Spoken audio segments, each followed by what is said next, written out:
میں نے قرآن مجید کے پہلے پارے میں سے ایک آیہ کریمہ کا کچھ حصہ تلاوت کیا ہے۔ اللہ کریم نے ارشاد فرمایا کہ فَكُلَّمَا جَاءَكُمْ رَسُولٌ بِمَا لَا تَهْوَىٰ، فرمایا تو کیا جب تمہارے پاس کوئی رسول وہ چیز لے کے آ جاتے ہیں جو تمہارے نفس کی خواہش نہیں، پیغمبر ایسی چیز تمہارے پاس لے آئے جن کو تمہاری خواہش، تمہارا نفس قبول نہیں کرتا، لا تہوی انفسکم مستکبرتم، جن کو تمہارا نفس قبول نہیں کرتا تو پھر تم تکبر کرتے ہو، تمہارے نفس پر وہ چیز گراں گزرتی ہے، تمہاری خواہش کے وہ چیز خلاف ہوتی ہے، تمہاری مرضی کے مخالف ہوتی ہے، پھر وہ تم اس سے تکبر کرتے ہو، فَفَرِيقًا كَذَّبْتُمْ، تو ایک گروہ ان میں سے انبیاء کو جھٹلاتا ہے معاذ اللہ، ایک گروہ کیا کرتا ہے؟ نبیوں کو جھٹلاتا ہے، نبیوں کو، اور دوسرا اس سے بھی آگے بڑھ جاتا ہے وَفَرِيقًا تَقْتُلُونَ، اور ایک گروہ ان کو شہید کر دیتا ہے۔ انبیاء کرام علیہم السلام کی جو تعلیمات ہوتی ہیں وہ کامل، اکمل اور مکمل ہوتی ہیں۔ انبیاء کرام علیہم السلام معصوم ہوتے ہیں۔ نبیوں میں معاذ اللہ نہ ظاہری طور پر کوئی نقص ہوتا ہے نہ باطنی طور پر نقص ہوتا ہے۔ اللہ تعالیٰ انبیاء کرام علیہم السلام کو بڑے قبیلوں میں پیدا فرماتا ہے، ان قبیلوں میں جو اس دور کے اندر لوگوں میں بڑی قدر کی نگاہ سے دیکھے جاتے ہیں ان میں نبی آتے ہیں۔ انبیاء کرام کو اللہ تعالیٰ حسن و جمال دیتا ہے، قد و قامت دیتا ہے، ان کو اللہ تعالیٰ پر وجیح چہرے دیتا ہے، کامل تعلیمات دیتا ہے۔ اور سب سے بڑی بات یہ ہے کہ انبیاء معصوم ہوتے ہیں، ان کے اندر کوئی نفسانی خواہش ہی نہیں ہوتی، نبی کوئی خطا کرتے ہی نہیں، کامل مکمل اکمل تعلیم نبی لے کے آتے ہیں۔ لیکن اللہ کا قرآن کہتا ہے کہ جب وہ چیزیں تمہاری نفس کی خواہش کے خلاف ہوتی ہیں، چیزیں بالکل مکمل ہیں، کامل ہیں، اکمل ہیں، نبی معصوم ہیں، عام آدمی اگر کوئی بات کرتا ہے تو اس کی بات میں نقص رہ جاتا ہے، کمزوری رہ جاتی ہے، کسی دانشور سے، کسی شاعر سے، کسی ادیب سے، کسی آپ جس نے اپنی دانش بینش کے حساب سے کوئی بات کی ہے، آپ اگر اس سے کوئی تربیت لیتے ہیں تو اس کی بات میں کمزوری رہ جائے گی، عام آدمی ہے۔ انبیاء کرام علیہم السلام کی تعلیمات جو ہوتی ہیں وہ ذاتی نہیں ہوتی، وہ وحی الہی کے ساتھ ہوتی ہیں، ان میں کمزوری کوئی نہیں ہوتی، نقص کوئی نہیں ہوتا۔ انبیاء کرام علیہم السلام خوبصورت ہوتے ہیں، نورانی ہوتے ہیں، یعنی کسی بندے نے معاذ اللہ ان سے کوئی ایسی چیز نہیں دیکھی ہوتی جس سے کہ قباحت پیدا ہو، نقص پیدا ہو۔ انسان دور ہٹے، انہیں اللہ تعالیٰ ظاہری، باطنی، مانوی حسن دے کے دنیا میں بھیجتا ہے، کیوں نہیں لوگ مانتے؟ 950 سال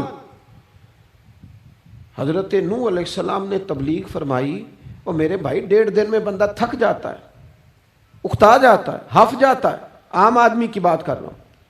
950 سال تبلیغ کی، اور تبلیغ کرنے والا بندہ کامل ہے، مکمل ہے، اکمل ہے، درد مند ہے، سونا ہے، نہیں ماننے لوگ۔ کیوں؟ قرآن کہتا ہے اس کی وجہ یہ ہے کہ چیزیں وہ ہیں جو ان کی نفس کی خواہش کے خلاف ہیں، جو یہ ان کے نفس کی اور باطنی جو خواہشات ہیں ان کے مخالف ہیں، نہیں مانتے۔ حضرت موسیٰ کلیم علیہ السلام بنی اسرائیل کو نجات دینے کے لیے آئے تھے، راحت دینے کے لیے تشریف لائے تھے، لیکن آپ ان کے مطالبات دیکھیں کس قدر تکلیف دی۔ کبھی کہتے تھے نہیں مانتے جب تک اللہ کو اعلانیہ نہ دیکھ لیں، کبھی وہ کوئی مطالبہ لے کے آ جاتے، کبھی وہ پانی کا مطالبہ کرتے اور کہتے 12 چشمے الگ الگ چاہیے، کبھی وہ من و سلوہ کا مطالبہ کرتے، کبھی کہتے من و سلوہ تو آتا ہے پر ایک جیسا کھانا ہے، ہمیں تو الگ الگ چاہیے، وہ اجناس چاہیے جو زمین سے اگنی ہے۔ حضرت موسیٰ خوبصورت تھے، نورانی تھے، پر وجیح تھے، اور کمال یہ ہے کہ رب کے اتنے پیارے ہیں جن سے رب کلام فرماتا ہے، لیکن قوم ہے کہ تسلیم کرنے کو تیار نہیں، ماننے کو تیار نہیں۔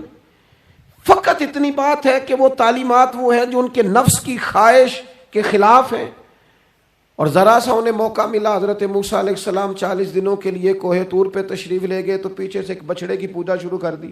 جناب کلیم واپس آئے تو پھر طرح طرح کی ہیلے بازیاں، حضرت یوسف علیہ السلام کا تو حسن مشہور ہے نا ساری دنیا میں، دنیا جانتی ہے نا کتنے سونے تھے، تو کیا اتنا خوبصورت آدمی بھی کنویں میں ڈال دیا جاتا ہے؟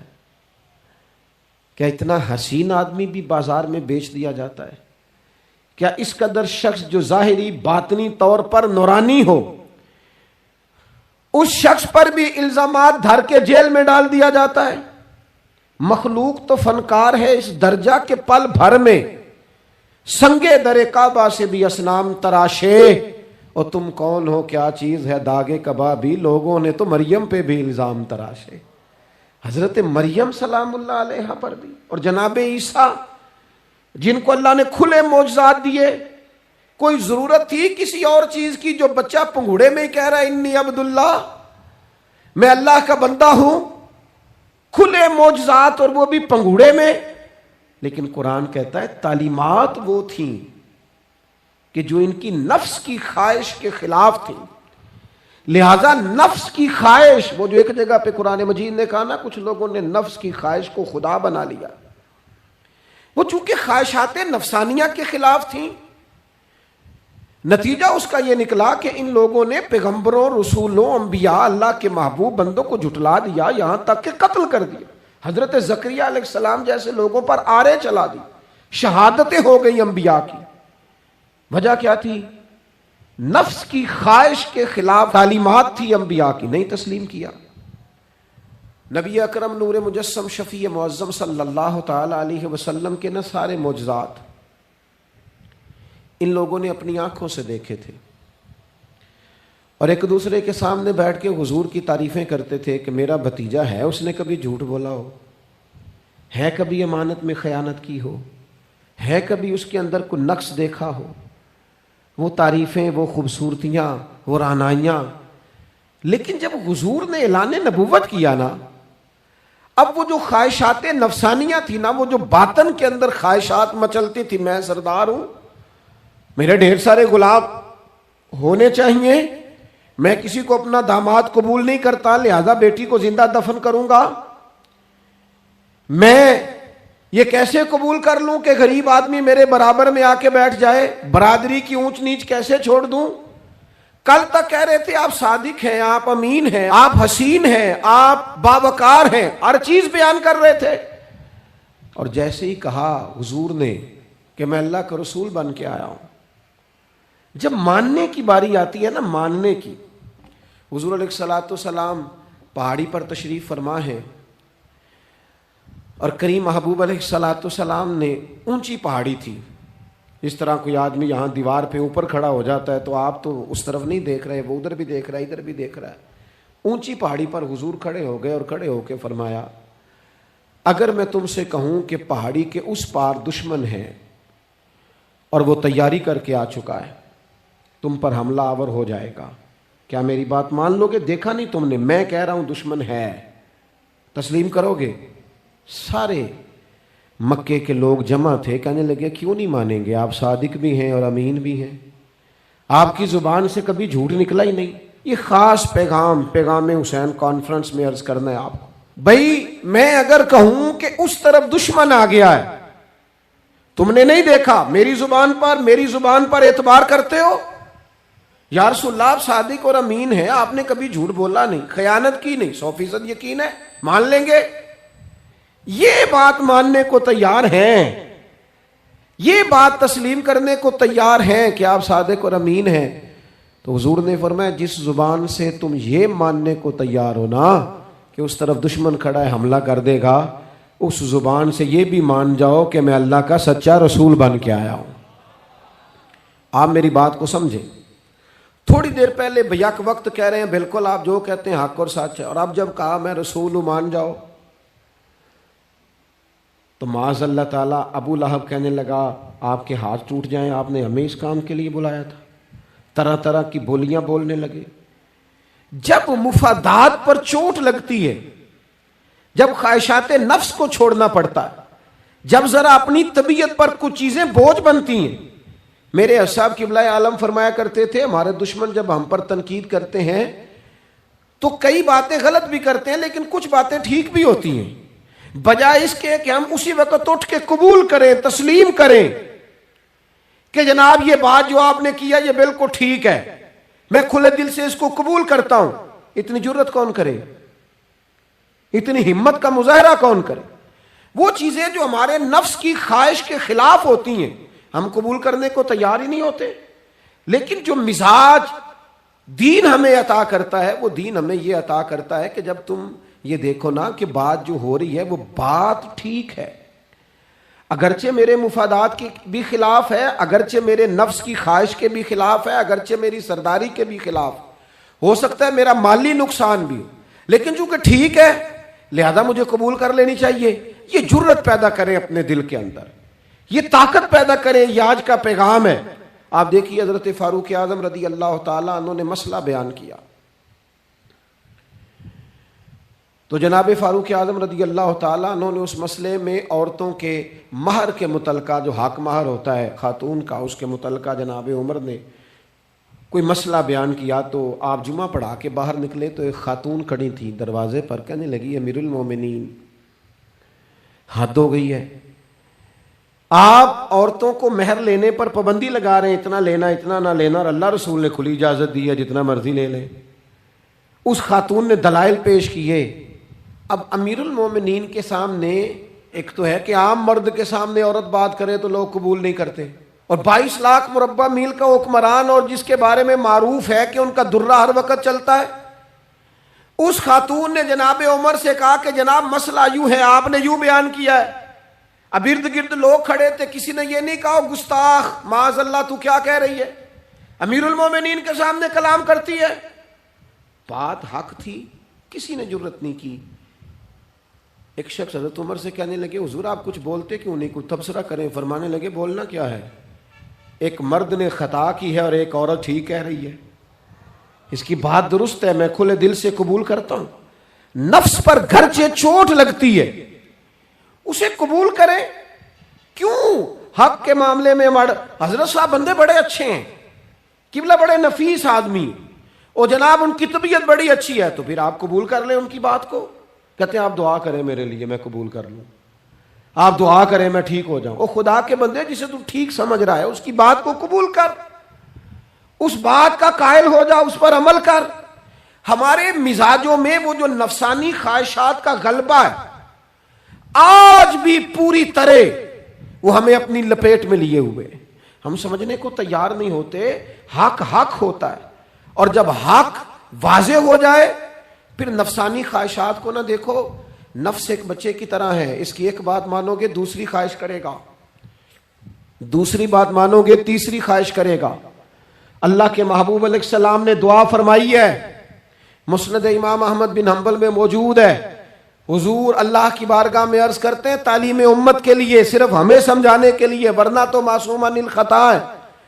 محبوب اللہ کی بارگاہ میں عرض کرتے ہیں اے اللہ مجھے اس خواہش سے بچانا جو ایک اور خواہش میں مبتلا کر دے، اس خواہش سے بچانا جو خواہشات کے دروازے کھول.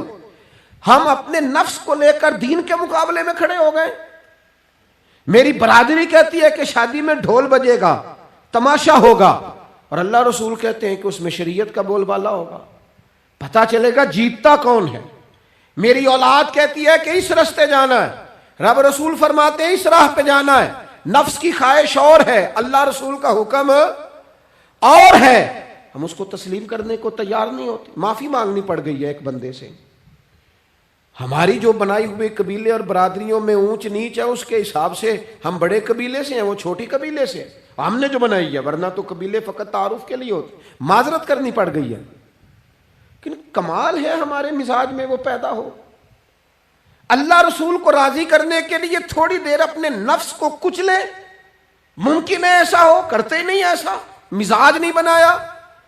ہمارے نفس کی خواہش کے مطابق اگر چلے پھر سارا. آپ یقین کریں لوگ استادوں کے پاس جا کے عزتیں اور پروٹوکول ڈھونڈتے ہیں، پیروں کے پاس جا کے عزتیں اور پروٹوکول ڈھونڈتے ہیں.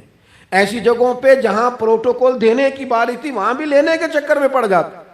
دینی کاموں میں اگر 4 لوگ ایک جگہ پہ اکٹھے کیے جاتے ہیں نا، یہاں دینی کام کر لو، تو وہاں جھگڑا شروع ہو جاتا ہے. دینی کام تو کرنا ہے پر آگے کون لگے گا؟ دینی کام تو کرنا ہے پر اس میں سربراہی کس کو ملے گی؟ دینی کام تو کرنا ہے، اس میں نام کس کا ہوگا؟ اس میں بڑا قد کس کا شمار کیا جائے؟ اس طرح قومیں آگے بڑھتی ہیں۔ اہل حق کس طرح ہوتے ہیں؟ سب سے آگے اپنے نفس کو رکھا جائے اور پھر انسان کا انقلاب آ جائے، یہ کیسے ممکن ہے؟ حضرت ابو ذر غفاری، میں قربان اس شخص پر، سیدنا ابو ذر غفاری، اس امت کے درویش فقیر، ایسا شخص جس کے بارے میں محبوب نے فرمایا زمین کے اوپر اور آسمان کے نیچے میرے ابو ذر سے سچا بندہ کوئی نہیں۔ اتنا بڑا آدمی زندگی فقر و فاقے میں گزار دی، اپنے مزاج پر طاری کر لی چیزیں کہ بس وہ سادگی جو ہمیں ہمارے رسول نے سکھائی ہے اسی میں رہنا ہے۔ حضرت ابو ذر غفاری گفتگو ہو رہی تھی، بات چیت ہو رہی تھی، جناب بلال حبشی رضی اللہ تعالیٰ عنہ کے ساتھ محو کلام تھے۔ حضرت بلال نے اپنے آپ کو سمجھا لیا تھا کہ میں دروازہ رسول کا گدا ہوں۔ کچھ لوگ نا غلام بے دام ہوتے ہیں، بے دام۔ ہمارے ہاں نا کچھ لوگوں کا پروٹوکول ہوتا ہے، اور کچھ لوگ ایسے ہوتے ہیں جو صبح سے لے کے شام تک جھاڑو دے رہے ہوتے ہیں، خدمتیں کر رہے ہوتے ہیں۔ میں آپ کو صحیح معنوں میں بتاؤں تو اصل حقدار وہ ہوتے ہیں لوگ، اصل ڈیوٹیاں ان لوگوں کی ہوتی ہیں۔ حضرت بلال حبشی نے طے کر لیا تھا کہ میں نے بس نوکری کرنی اور توجہ سے کرنی ہے۔ اور میں آپ کو دل کی بات بتاؤں، میں نے بڑے کیمرے دیکھے اپنی زندگی میں، میں نے بڑا کچھ دیکھا تھوڑے وقت میں۔ میں آپ سے عرض کروں، وہ بڑی مزیدار زندگی ہوتی ہے جس میں انسان تھوڑا پیچھے بیٹھا ہوا ہوتا ہے، جس میں نا بہت سارے کام ہیں۔ میں تھوڑے دن پہلے ایک جگہ جماعت کرانے کے لیے کھڑا ہوا، ایک صاحب نے جماعت کی ویڈیو بنانی شروع کر دی، بعد میں مجھے دوست بتانے لگے، او خدا کے بندے، عبادت تقریر میں کبھی رونا آ جاتا تھا، دعا میں رونا آ جاتا تھا، میں نے ضبط کرنا شروع کر دیا، چھوڑ دیا۔ لوگ آنسو بیچنے لگ جاتے، پیر صاحب رو پڑے۔ پیر صاحب کس بات پہ روئے؟ او خدا کے بندو، پیر کو معافی لے لینے دو اللہ رسول سے، اپنے لیے اپنے سنگیوں کے لیے اللہ کے حضور اسے آنسو بہانے دو۔ کوئی چیز تو کیمرے سے باہر رہے، کچھ چیز تو۔ کیا خوبصورت لفظ ہے مولا علی شیر خدا کے، فرماتے ہیں اسے مبارک ہو جسے تھوڑے لوگ جانتے ہیں، اسے مبارک ہو۔ سے ثبوت نہ پچھو میتھوں، پلائے نظر کرم کا دھوئی، اے میں جانا یا دل بر جانے غیر نہ جانے کوئی، میں مسکین پرانا خادم کسے در ملی نہ ٹوئی، یہ تے واصف یار نے نظر جو کی تھی تے واصف ہی ہوئی۔ یہ تو اس کا فیصلہ ہے، ہمارے لیے مقام شکر ہے، ہر مقام پر شکر گزار ہیں، عاجزی کرتے ہیں، لیکن جو معاشرے کا ماحول بن گیا، یعنی ایک بندے سے بھی آپ بغیر کیمرے کے ملاقات ہی نہیں کر سکتے۔ وہ زیارت کرنے آتا ہے اور وہ ساتھ کہتا ہے 30 سیکنڈ کا میں نے کلپ بھی بنانا ہے، تو زیارت ہو گئی، بس ختم ہو گئی بات۔ یہ کون سی زیارت ہے جو تو نے قید بھی کرنی ہے ساتھ؟ خدا کا خوف کریں، کیا کس طرف ہم جا رہے ہیں؟ بہرحال عام دام برسر مطلب، حضرت بلال حبشی نے طے کر لیا تھا اپنی زندگی میں سادگی، پیچھے پیچھے رہنا ہے۔ وہ شہرت سے بچنے والا پیچھے پیچھے رہتا ہے، اور میرا جی چاہتا ہے ساری غزلیں اس ظالم کے نام کریں۔ کچھ لوگ طے کر لیتے ہیں میں نے پیچھے پیچھے رہنا ہے، ان کے اعلان کیے جاتے ہیں، بلایا جاتا ہے، پھر بھی پیچھے نکل جاتے ہیں۔ جو عرض کرنا چاہتا ہوں، حضرت سیدنا بلال حبشی نے طے کر لیا تھا۔ ایک دن کسی بات میں نا ہو جاتا ہے رائے کا اختلاف، رائے کے اختلاف کو کبھی مخالفت نہ بنائیں، اپنوں سے اختلاف ہو تو اختلاف رائے رکھیں، رائے دیں، حکم کبھی نہ دیں۔ ہمارے یہاں لوگ حکم دیتے ہیں، رائے نہیں دیتے، بعد میں ادھر ادھر بیٹھ کے شکوے کرتے ہیں، دسو جی میری منی نہیں، وہ بھی تیرے سے مشورہ لیا تھا، قبول بھی ہو سکتا ہے، رد بھی ہو سکتا ہے، ختم ہو گئی بات۔ کسی بات میں جناب ابو ذر غفاری کا اور حضرت بلال حبشی کا رائے کا اختلاف ہو گیا۔ اب حضرت بلال حبشی غلام ہے، جناب ابو ذر بڑے قبیلے سے، تو جناب ابو ذر غفاری نے بات کرتے کرتے حضرت بلال کو کہہ دیا، او حبشن کے بیٹے، تھے بھی وہ حبشن کے بیٹے، لیکن حضرت بلال کے دل کو تکلیف ہوئی۔ بعض لوگ کہتے ہیں میں نے سچ ہی بولا ہے، سچ اپنے بارے میں بولنا، تو دوسروں کے بارے میں سچ بولتا ہے، اپنے بارے میں بول، صرف تو دوسروں کے لیے بولے۔ او جی میں نے سچ ہی تو بولا تھا۔ سچ بولنے کی بھی حکمت ہے، سچ بولنے کی سب سے بڑا سچ کسی کو اللہ کی طرف بلانا ہے، اور میرا رب فرماتا ہے ادعو الی سبیل ربک بالحکمہ، کسی کو اللہ کی طرف بھی بلاؤ تو دانائی کے ساتھ بلاؤ، حکمت کے ساتھ۔ سب سے بڑا سچ بھی بولو تو دانائی کے ساتھ بولو۔ تو نے سچ بولا ہے اور تو نے لوگوں کا کلیجہ چیر کے رکھ دیا ہے. یہ کیا انداز ہوا تیرا سچ بولنے کا؟ یہ کیا طریقہ ہوا؟ حضرت سیدنا بلال حبشی رضی اللہ تعالیٰ عنہ کو جناب ابو ذر غفاری نے کہا حبشن کے بیٹے بات سچی تھی. حضرت بلال کو تکلیف ہوئی, کونے میں بیٹھ کے روئے, اور غلام روئے اور آقا کو خبر نہ ہو. تڑپے جو ہم یہاں تو مدینے خبر گئی. حضور علیہ الصلوۃ والسلام پتہ چلا, محبوب نے منبر سجایا. حضور کی عادت تھی نامینیٹ کر کے اصلاح نہیں کرتے تھے, بائی نیم نہیں, نامزد کر کے نہیں, اوورال بات کر دیتے, سمجھنے والے سمجھ جاتے. حضور فرمانے لگے لوگوں کو کیا ہو گیا ہے, میں نے تو جاہلیت کی ساری باتیں پاؤں تلے رون دی تھی, ابھی بھی کہتے ہیں بلال کو حبشن کا بیٹا. حضرت ابو ذر غفاری کہتے ہیں باقی تو کوئی نہ سمجھے تو میں سمجھ گیا. بڑا مشکل ہوتا ہے مجمعوں میں اٹھ کے معافی مانگنا. ہمارے ہاں بعض لوگ معافی بھی اس طرح مانگتے ہیں کہ یوں لگتا ہے گن بھی ساتھ پکڑی ہوئی ہے, معافی دو ورنہ گولی مار دوں گا. معافی مانگنے کا بھی طریقہ سلیقہ نہیں آتا, اور دنیا میں کچھ ایسے نفس پرست ہیں ان کو استادوں سے معافی مانگنے پڑی تو نہیں مانگ سکتے, مشائخ سے معافی مانگنے آتی ہے تو نفس کے بندے بن کے نفس کی غلامی کرتے ہیں, لیکن اپنی عزت کی جگہوں کو بھی درست نہیں کرتے. کتنا بڑا مجرم ہے جو باپ سے بھی معافی نہ مانگ سکے, جو ماں سے بھی نہ کہہ سکے میں غلطی کر گیا تھا. اتنی بڑی نفس پرستی, تو نے آقا بنا لیا اپنے نفس کو اپنا. مجمعوں میں معافی مانگنا, اعتراف کرنا, حق کو قبول کرنا, اپنے نفس کو ذبح کرنا. حضرت ابو ذر غفاری مجمع کے بیچ اٹھ کے کھڑے ہوئے, چمکتا دمکتا چہرہ, قبولیت حق کا جذبہ, اپنے نفس کو چیر دینا اور اس پر پاؤں رکھ کے رب رسول کا قرب حاصل کرنے کا ذائقہ. جناب ابو ذر غفاری حضرت بلال کے قریب گئے اور پھر ان کے سامنے لیٹ گئے, رو کے کہنے لگے حبشن کے بیٹے اٹھا اپنا پیر اور رکھ میرے سینے پہ. میں اس قوم کو بتانا چاہتا ہوں کہ تھا تو حبشن کا بیٹا, پر جب سے مدینے والے کا کلمہ پڑا ہے کائنات میں عزت والا ہو گیا ہے. یہ دیکھو کس نے ذروں کو اٹھایا اور صحرا کر دیا, کس نے قطروں کو ملایا اور دریا کر دیا, کس کی حکمت نے یتیموں کو کیا در یتیم اور غلاموں کو دنیا بھر کا مولا کر دیا. ہمارا نفس کی خواہش بچی, رشتے نہیں بچے. ہمارے نفس کی خواہش بچی, تعلقات نہیں بچے. نفس کی خواہشیں بچی, ہمارے اپنے نہیں بچے. نفس کی خواہشیں بچی, مال جمع ہوا, دیانتداری نہیں بچی, وعدوں کی پابندی نہیں بچی, تجوریاں بھر گئیں, روحیں اجڑ گئیں. بددیانتی سے رزق حرام سے کمایا ہوا مال, کاریں کوٹھیاں بنگلے بن گئے, باطن اجڑ گیا. اس لیے کہ نفس کی خواہش پوری کی. نفس کے سامنے اگر انبیاء کی بھی تعلیمات آئیں, لوگوں نے تکبر کیا, قتل تک کر دیا نبیوں کو, لیکن اپنے نفس کی خواہش کے خلاف جانے کو تیار نہ ہوئے. خدا را واپس آ جاؤ, خدا را. وقت آیا, یہ وقت بدلتا رہا, یہ دور تبدیل ہوتا رہا. لوگوں نے اپنی بادشاہیاں قائم کرنے کے لیے بڑے بڑے قتل کیے. ہلاکو خان نے انسانی کھوپڑیوں کے مینار بنائے. لوگوں نے بڑے بڑے ظلم کیے, جبر کیے, خوف اور ہراس پھیلایا. اپنے اقتدار پکے کرنے کے لیے بڑے بڑے جبر کیے. پھر کیا ہوا؟ ایسی ایسی بیماریاں لگیں جن کے علاج ہی کوئی نہیں تھے دنیا میں. بھری ہوئی تجوریاں, پیسے باہر گر رہے ہیں, پر ڈاکٹر کہہ رہا ہے تیرا مرضی وہ ہے جس کا علاج ہی کوئی نہیں.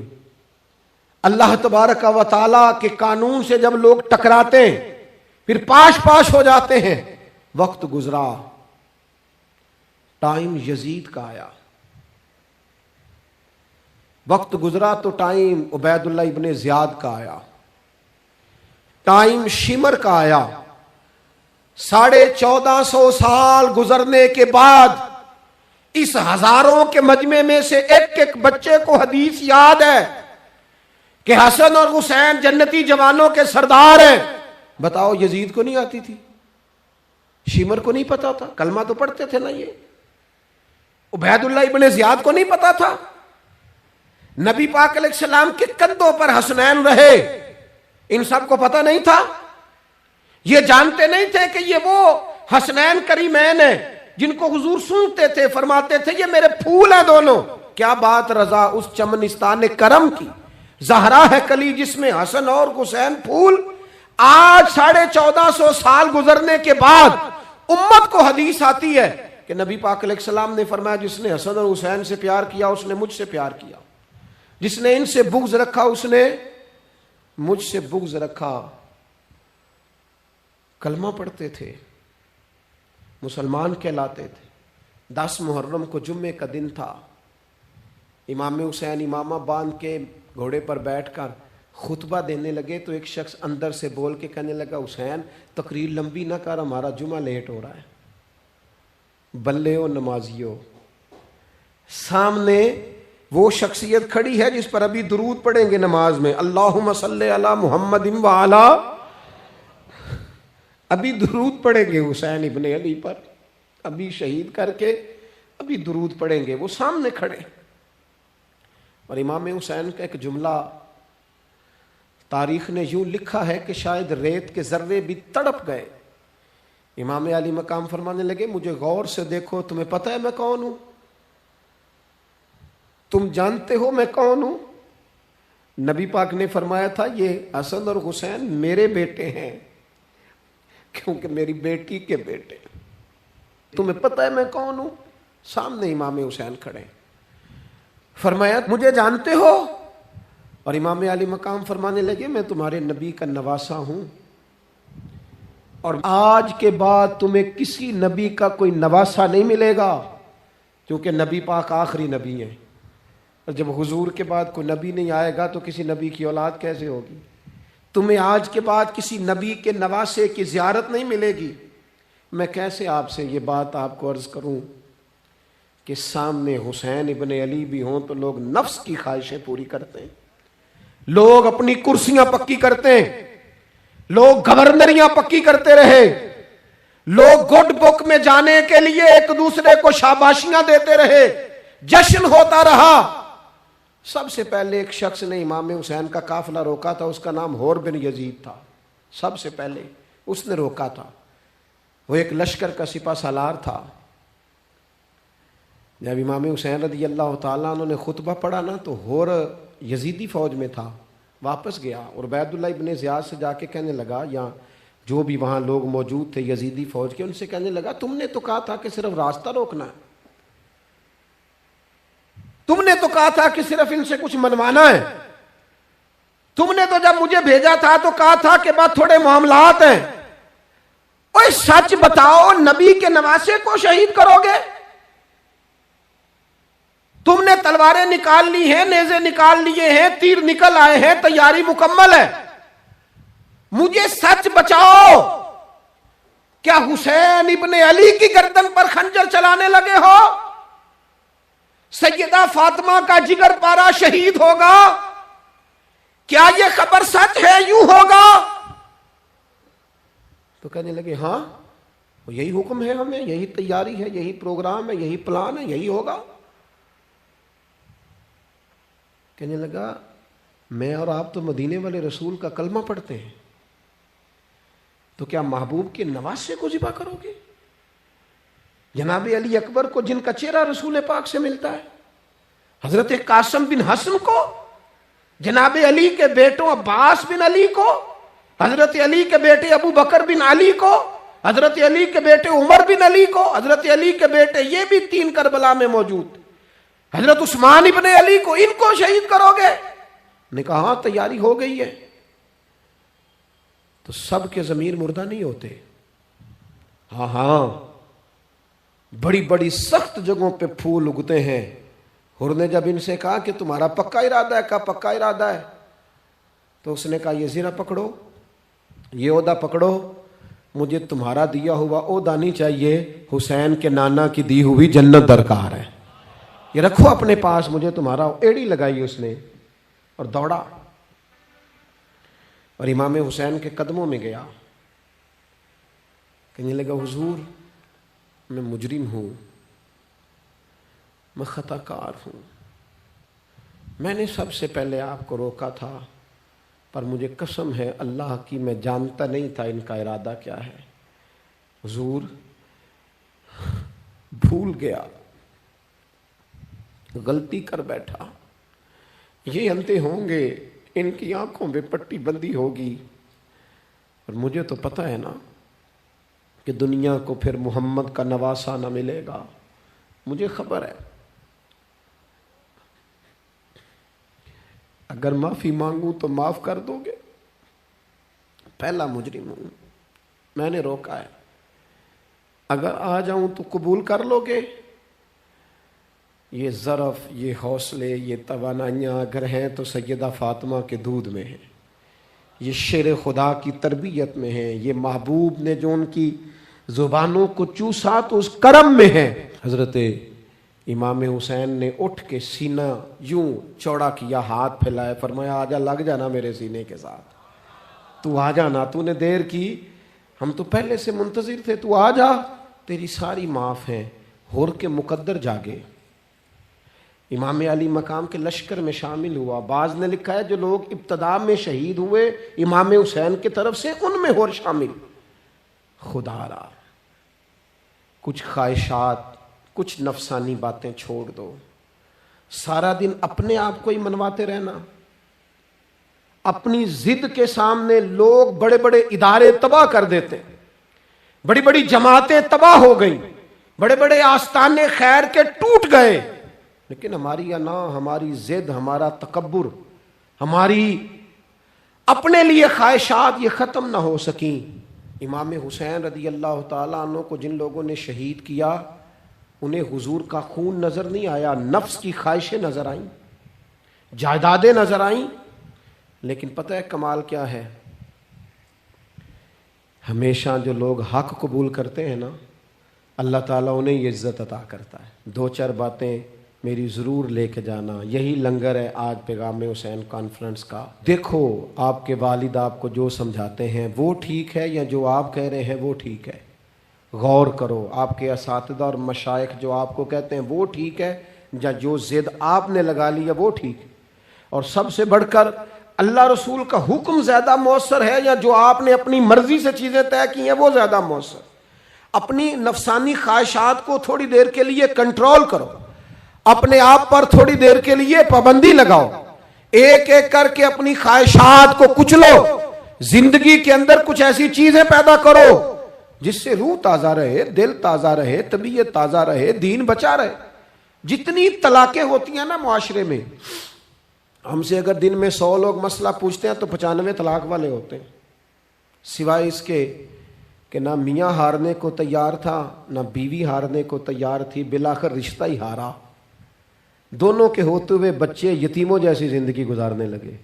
تھوڑی دیر کے لیے لوگ چپ نہیں کیے، سارا کچھ ختم کر لیا.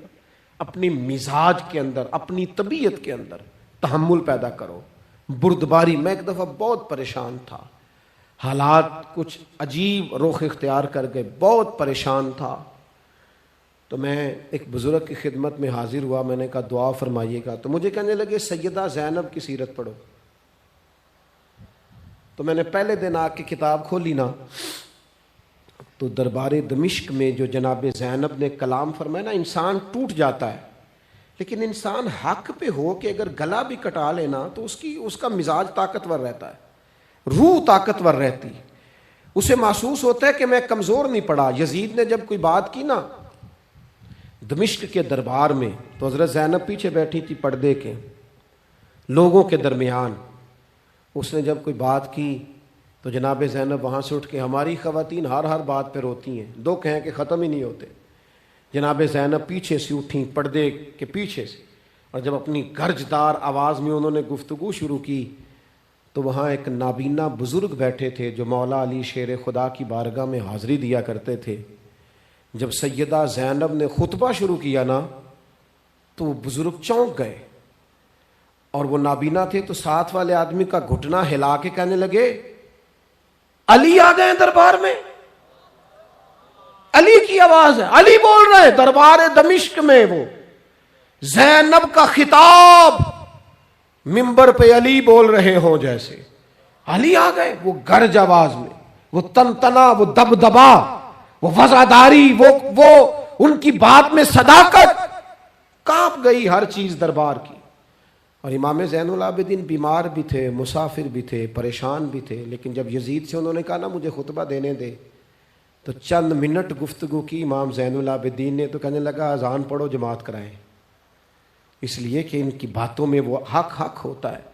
میں دیکھتا ہوں ہماری سب کی اپنی اپنی خواہشیں ہیں، اپنے اپنے رویے ہیں، اپنا اپنا مزاج ہے۔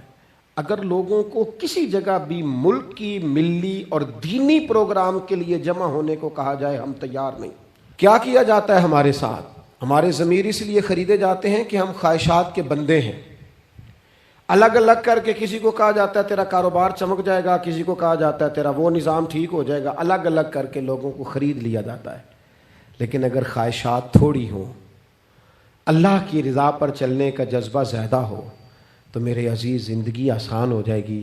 میں تو امام علی مقام رضی اللہ تعالیٰ عنہ اور یزید کے معاملے میں ایک ہی بات سمجھا ہوں، سب کو پتا تھا یہ حسین ابن علی، سب کو پتا تھا حق ان کے ساتھ ہے، سب جانتے تھے ان سے زیادہ عظمت کسی کی نہیں، لیکن اپنے نفس کی خواہشوں پر کنٹرول نہیں کر سکے۔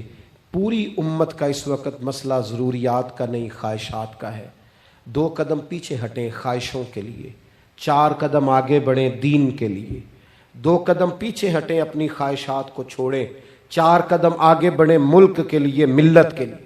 2 قدم پیچھے ہٹیں اپنی خواہشات کو چھوڑیں، 4 قدم آگے بڑھیں نظریے کے لیے اور فکر کے لیے اور امام حسین کے پیغام کے لیے۔ آج میں آپ سے گزارش کروں گا، اگر انا بچاؤ گے تو روحانیت نہیں بچے گی، اگر نام بناؤ گے تو کام نہیں ہوگا۔ فاضل بریلوی نے کہا تھا بے نشانوں کا نشان مٹتا نہیں، ہمارا تو مٹتے مٹتے بھی نام ہو ہی جائے گا۔ اپنی زندگی سے نفسانی خواہشات کو نکال دو، ورنہ یہ بڑے بڑے فضیلت معاب لوگوں کے سامنے بھی کھڑی ہو جاتی ہے، بے ادب کرتی ہے، بندے کو یہ گستاخ بناتی ہے معاذ اللہ۔ بڑی جگہ انسان زیادتیوں پہ، آج بھی کچھ لوگ کہتے ہیں فلاں آدمی اتنا نیک ہے تو پھر فلاں بندہ مخالفت کیوں کرتا ہے؟ میں نے کہا جو نبیوں کی مخالفت سے باز نہیں آئے، جو صحابہ کی مخالفت سے باز نہیں آئے، اہل بیت کی مخالفت، جو حسین ابن علی کے سامنے کھڑے ہو گئے، کوئی نیک آدمی کس کھاتے میں؟ اللہ کا قرآن کہتا ہے یجاہدون فی سبیل اللہ ولا یخافون لومۃ لائم ذالک فضل اللہ یؤتیہ من یشاء۔ کچھ لوگ اللہ کے راستے میں جہاد کرتے ہیں تو لوگ ان کی ملامت بھی کرتے ہیں، انہیں برا بھی کہتے ہیں، پر وہ کسی کی پرواہ نہیں کرتے۔ یہ ان پر اللہ کا فضل ہے، اور یہ فضل رب جسے چاہتا ہے اسے عطا کرتا ہے۔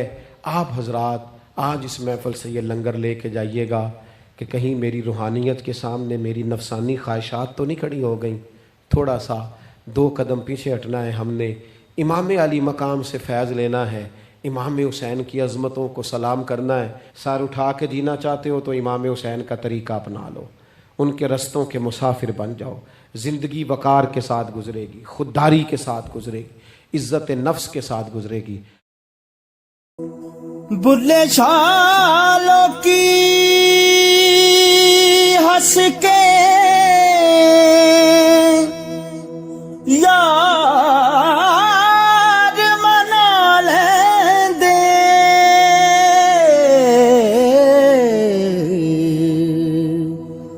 تے ساڈا رونا بھی نہ منظور ہویا، منظور ہویا۔